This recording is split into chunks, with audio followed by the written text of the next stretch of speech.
Janapriya upscale 2 BHK 45 lakhs, 3 BHK 60 lakhs మాత్రమే. సితారా సైనిక్పురి.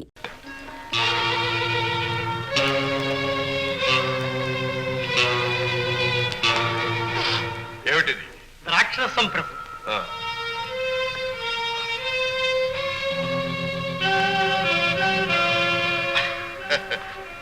రాజా, నువ్వు తీసుకో. క్షమించండి, నాకు అలవాట్లేదు. పిచ్చివాడ, ఇది మత్తు పానీయం కాదు, మధుపానీయం. నువ్వు తాగితేనే నేను తాగేది. తీసుకో. ఆగాదు, నీ చేత్తో నాకివ్వాలి, నా చేత్తో నీకివ్వాలి. మన స్నేహం వర్ధిల్లాలి.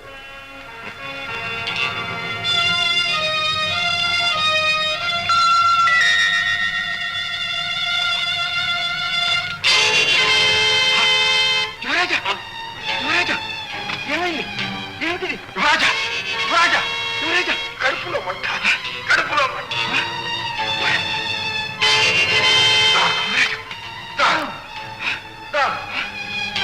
రాజా,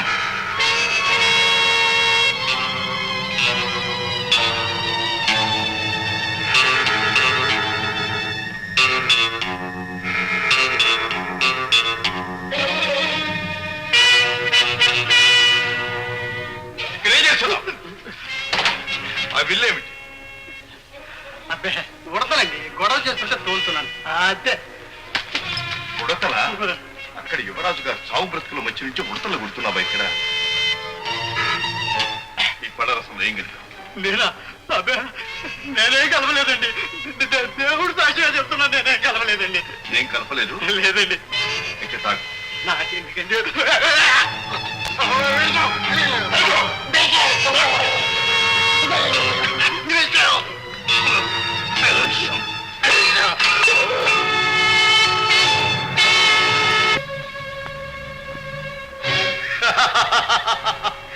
సభాష్, వేసేశాం కోటలో పాక.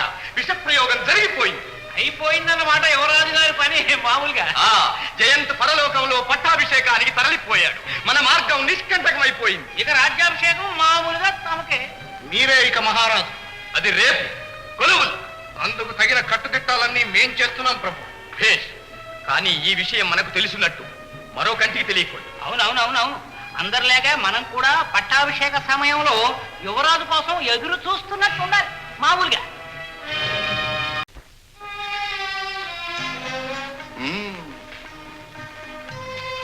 ఒక్కరోజు రాజు వేషం సరిపోయింది, మరి నటన? స్వయంగా యువరాజుల వారిని గమనించావుగా? ఓహో, మంత్రి గారా, రండి, దయచేయండి. ఏమిటారండి కష్టపోయారు? అదే, రండి. వీరు మన ఆత్మీయులు. ఈ సృష్టిలో ప్రభువు ప్రజా భగవంతుడికి అంతా ఒకటే కనుకనే వీరు మనలాగే ఉన్నారు. ఏమంటారు? తమరు ఏకసంతగ్రాహులు యువరాజా. యువరాజా అని ఎప్పుడే అనకండి, రాజా అంటే చాలు. చూడండి, యువరాజు గారిని ఇక్కడ ఉంచితే ప్రమాదం. అందుకే యువరాజుల వారిని రహస్యంగా చిత్రదుర్గం చేర్చే ఏర్పాట్లు చేయించాను. వైద్య మహాశయ, మీరు వారితో వెళ్ళి దగ్గరే ఉండి చికిత్స చేస్తూ ఉన్నాయి. కోటలో వ్యవహారాలు ముగిసిన వెంటనే మేము వచ్చి కలుసుకుంటాం. అలాగే మంత్రి మహాశయ.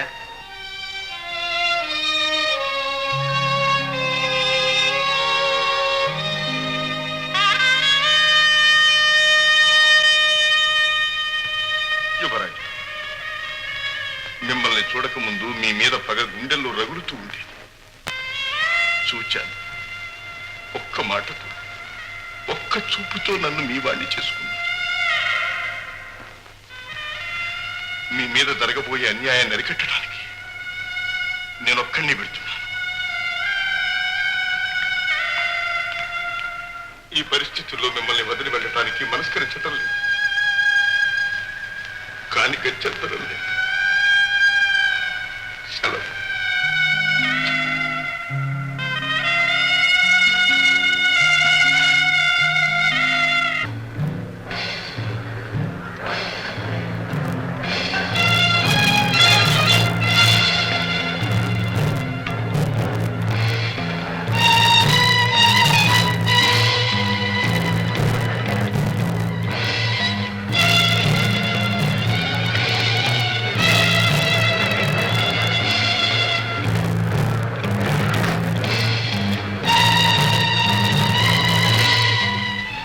చిరంజీవి ఇంకా రాలేదు.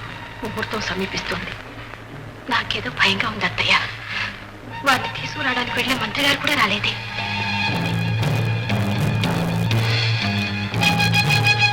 అమ్మా మహారాణి గారు, ముహూర్తం ఆసన్నం అవుతుంది. యువరాజు గారు ఇంకా వస్తారు వస్తారు. ఏదో ఆటంకం కలిగి ఉంటుంది. ఆటంకం అట ఆటంకం ఎవరికి తెలియనది? అమ్మాయిలు త్రాగుడు అవే ఆటంకాలు. ఎక్కడో తప్పదాగి చుట్టుగా అమ్మాయిలతో పడి ఉంటాడు. రాజ్యాభిషేకం అని తెలిసేట నిర్లక్ష్యం చేస్తే రేపు మన బాబులేం చూస్తాడు? ఈ ప్రతాపసింహుల వారు ఉన్నారే, నిప్పు లాంటి వారు. మన యువరాజు కంటే 1000 రెట్లు యోగ్యులు. వారికి ఎందుకు పట్టం కట్టకూడదు? నాక పట్టాభిషేకమా? తమ్ముడు జయంతుకు జరగవలసిన పట్టాభిషేకము నాక? వీల్లేదు, నేను అంగీకరించను. తమరే కిరీటం ధరించాలి, తమరే సింహాసనం అధిష్ఠించాలి, తమరే అధికారం స్వీకరించాలి. తమరే మా రాజు కావాలి. అయ్యా పురోహితుల వారు, ముహూర్తానికి యువరాజు గారు రాలేదు కనుక ప్రతాపసింహుల వారికే పట్టం కట్టండి.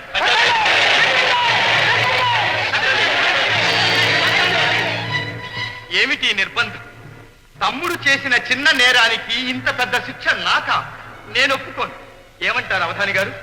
ముహూర్తం సమీపిస్తుంది ప్రభు.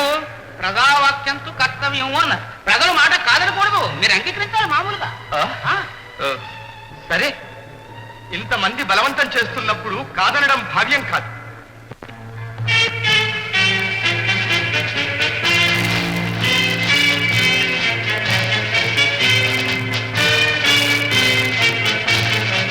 కార్యక్రమం కానివ్వండి.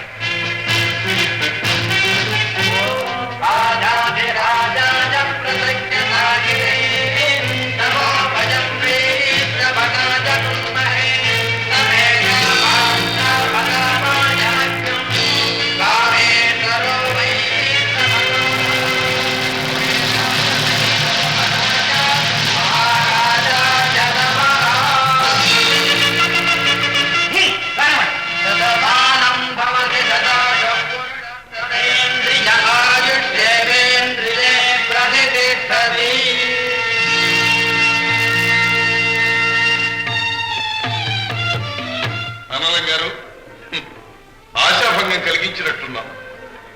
సభ వారందరూ మన్నించాలి. కోరి ఆలస్యంగా వచ్చాం. ఎవరెవరు ఎలా ప్రవర్తిస్తారో చూడాలనిపించింది. చూశాం.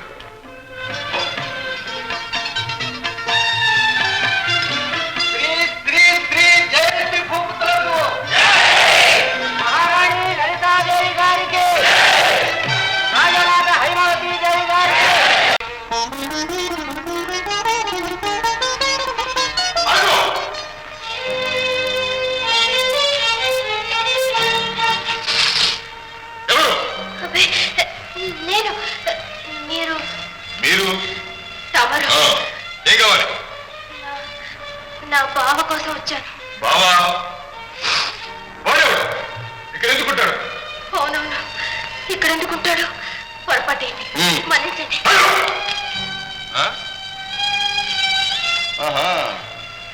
రావటం పోవడం కూడా నీ వంతేనా?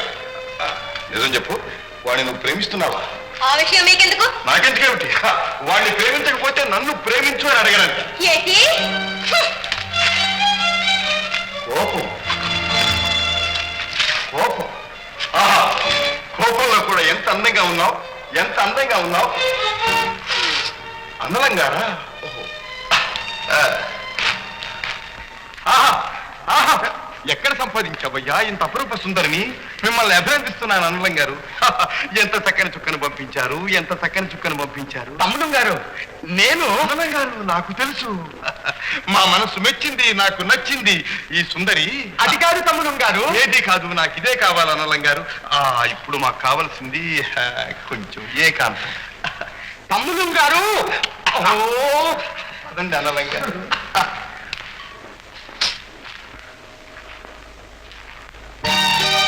ఏమిటని ఆలోచిస్తున్నావు? ఆహా, నీ కళ్ళల్లో 1000 దీపాలు వెలుగుతున్నాయి, చెంపల్లో కెంపులు రాలుతున్నాయి. జాగ్రత్త, దగ్గరకు వచ్చావంటే ఏం చేస్తానే? నా చేతిలో చిక్కిన ఆడపిల్ల ఎవరూ తప్పించుకోలేదు. రా రా. మనిషివా పశువా?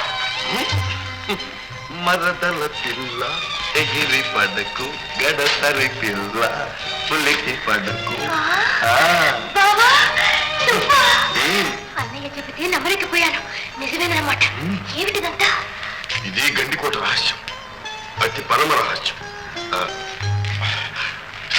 గుంటలకు అక్కడి నుంచి పొంచి చూస్తున్నాడు, ఆ తర్వాత చెప్తాను.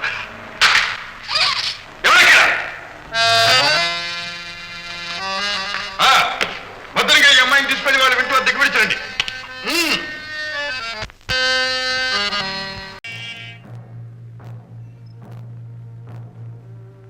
అందరూ జాగ్రత్తగా వినాలి. యువరాజా గారి రాజ్యాభిషేకం జరగబోతుంది, అందుకని తాహీదులు పంపారు. కనకయ్య చదువు. యువరాజు గారి పట్టాభిషేకం సందర్భంగా ప్రజలు చెల్లించవలసిన అదనపు సుంకాలు. ఎవరు ఏ వృత్తి చేసినా ఆ వృత్తి చేస్తున్నందుకు సుంకం చెల్లించాలి. ఆవు, మేక, గుర్రం, గాడిద, కోడి, బాతు ఇలాంటివి పెంచుతున్నందుకు, నీటి వనరులు ఉపయోగిస్తున్నందుకు, ఇళ్లు కట్టి నివసిస్తున్నందుకు, ముప్పూటలా భోజనం చేస్తున్నందుకు, ఒంటి నిండా గుట్ట కడుతున్నందుకు, ఏటేటా పిల్లల్ని కట్టున్నందుకు, వినోదాలకు, వివాహాలకు పేరు పేరున సుంకాలు చెల్లించాలి. ప్రతి ఒక్కరూ తమ ఆదాయంలో 4వ వంతు రాజభాగంగా ఇవ్వాలి. ఉషయ, పోనీ ఓ పని చేయకూడదు? ఏదైనా అమావాస్య అర్ధరాత్రి పూట చూసి నువ్వు రాకూడదు? ఇంతే. ఎందుకు? అదే అందరం కలిసి వెళ్ళి రాజుగారి ఖజానా కిరికిరి చేద్దాం. ఎలా ఉంది? ఏమిటా వేళాకోళం? వేళకోళం కాదు, నువ్వే దొంగ వరకు ఉంటే నిన్ను మించిన దోపిడి దొంగలాగున్నాడే యువరాజు. ఏమన్నా? ఉన్నమాటన్నా. రాజుగారి ఆజ్ఞను ధిక్కరించి మాట్లాడతావు. రాజట రాజు. ఇక్కడ ప్రజలందరూ అర్థాకలితో అలమటిస్తూ ఉంటే అక్కడ నృత్యగాన కేళీ విలాసాలలో తేలిపోయేవాడా రాజు? కట్ట గుడ్డ లేక చింటి గుడ్డలతో ప్రజలు అవస్థపడుతూ ఉంటే చీనాంబరాలతో వినోదించేవాడా రాజు? రాజు కాదు, బూజు. కండలు కరిగించి అహోరాత్రాలు కష్టించే ప్రజల ధనాన్ని దోచుకుని పట్టాభిషేకం చేసుకోవాలనుకుంటున్నవాడు రాజు కాదు, రాక్షసుడు, ప్రజల కంటకుడు. ప్రజల కష్ట సుఖాలను గమనించని ఆ నిరంకుశాగ్రమే పాటించు. ఒక్క చిల్లి గవ్వ కూడా కప్పం చెల్లించు. ఇదే మా నిర్ణయం. ఏం చేస్తారో చేసుకోండి. రాజమాట అక్షరాల సత్యం. వీడి మాటలు నమ్మకండి. ఇతండ వాదంతో మీ అందరిని పెడదాలు పట్టించాలని చూస్తున్నాడు. నువ్వు ఉద్ధరిస్తున్నావు. ఎక్కడో యువరాజు గారి పట్టాభిషేకం అని ఇక్కడ కష్టపడే వాళ్ళ కడుపులు కొడుతున్నావు. జాగ్రత్త, దేనికైనా ఒక హద్దు ఉంది. అవును, మీరు హద్దు మీరిపోతున్నారు, తర్వాత బాగుండదు. ఇంత పొగరా? చూస్తారే, బంధించండి, వీళ్ళిద్దరిని బంధించండి. అది ముందుకు వేశారా? వెళ్ళి యువరాజుతో చెప్పండి, నోరు లేదన్న భ్రమతో అమాయకులైన ప్రజల్ని దోచుకు తినాలనుకుంటున్నారేమో. అదేమీ సాగదు. ప్రజాశక్తి విజృంభించిందా మీ ప్రభుత్వాన్ని కుక్కటి వేళతో పెళ్లగించి వేస్తుంది. ఇది నా మాట, నా హెచ్చరిక. వెళ్ళండి. ఎవరైనా సరే ఆ రాజద్రోహిని బంధించిన వారికి 10,000 వరహాలు బహుమానం.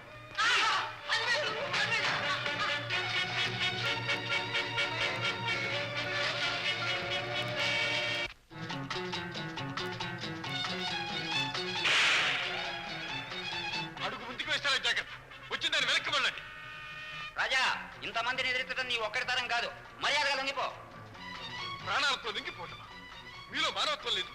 మీకోసం ప్రభుత్వంతో పోట్లాడుతున్న సాటి గ్రామస్తుణ్ణి పట్టి అప్పగిస్తారా? మానవత్వం మరవరాలంటూ కూర్చుంటే 10,000 ఎట్టా వస్తాయి? లొంగిపో. ప్రాణాలతో లొంగితే కల్లా ఉన్న 2 అయిపోయినా పట్టుకోండి.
వచ్చావా? క్షమించండి యువరాజా. సరే, అటు కాదు యువరాజా, ఇటు ఇటు.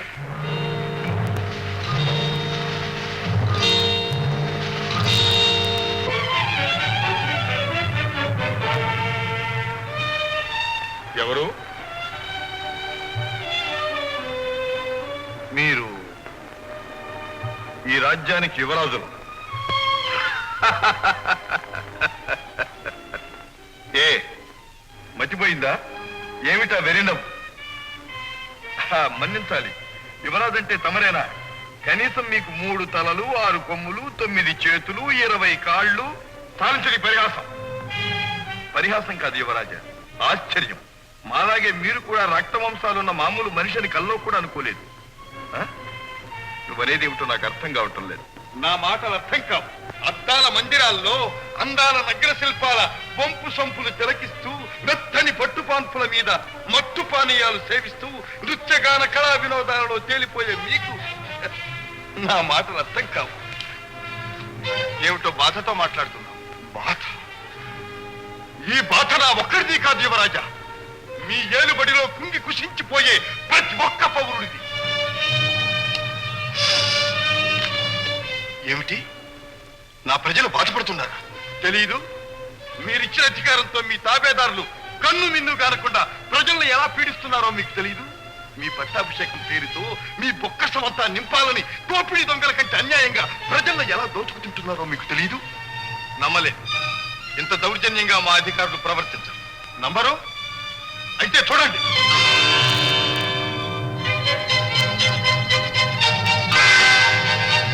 ఇదేమిటో తెలుసా? తెలుసా అని వాళ్ళు చేస్తున్న పని అన్యాయమని చెప్పినందుకు వాళ్ళు ఇచ్చిన బహుమానం చూడండి. ఒక్కొక్క తట్టు సత్యానికి, ధర్మానికి, న్యాయానికి మీరు పెట్టే గొడ్డలి పెట్టు. ఎంత దారుణం, ఎంత దారుణం! జరిగిన దానికి నేను ఎంతో చింతిస్తున్నాను.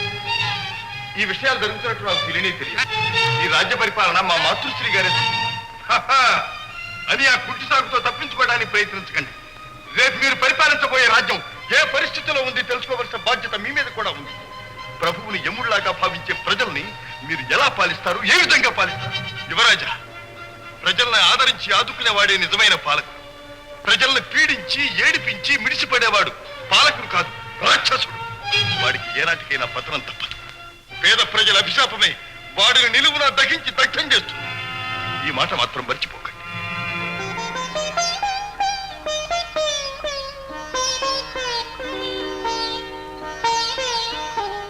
ఏమిటది? మీ కళ్ళల్లో నీరు. కన్నీరు కాదు, ఆనంద బాష్ప. ముద్దు నిద్రపోతున్న నన్ను మేల్కొల్పి నా కర్తవ్యం నాకు గుర్తు చేశావు. ఇదిగో చేతిలో చేయి వేసి ప్రమాణం చేస్తుంది. నా ప్రజల్ని కన్నబిడ్డలా పరిపాలిస్తాను, సరేనా? అప్పుడు మీకోసం ధనమే కాదు, ప్రాణమేమన్నా సంతోషంగా ఇస్తాం. ప్రజల కోసమే ప్రభు అన్న నిజాన్ని నిరూపిస్తాను. అలా నిరూపించిన నాడు ప్రతి ఇంట మీరు తండ్రిగా నిలుస్తారు, దేవుడిగా కొలుస్తారు. మెరుపులా వచ్చావు, కనువిప్పు కలిగించావు. ఎవరు? నేను. తమ ప్రజల్లో ఒకటి, సామాన్యుల్లో సామాన్యుడు కావు. నీవు మా ఆత్మీయుడం. నీ వంటి వారు మాకెంతో అవసరం. ఓ మంత్రి గారు, రండి. ఏమలా నిర్ఘాంతపోయారు? రండి. వీరు వారు మన ఆత్మీయులే. ఈ సృష్టిలో ప్రభువు ప్రజా ఒకటేనని ఈశ్వరుడు నిర్దేశం. అందుకే వారు కూడా మాలాగే ఉన్నారు కదూ. విచిత్రంగా ఉంది, నమ్మలేకుండా ఉన్నాను.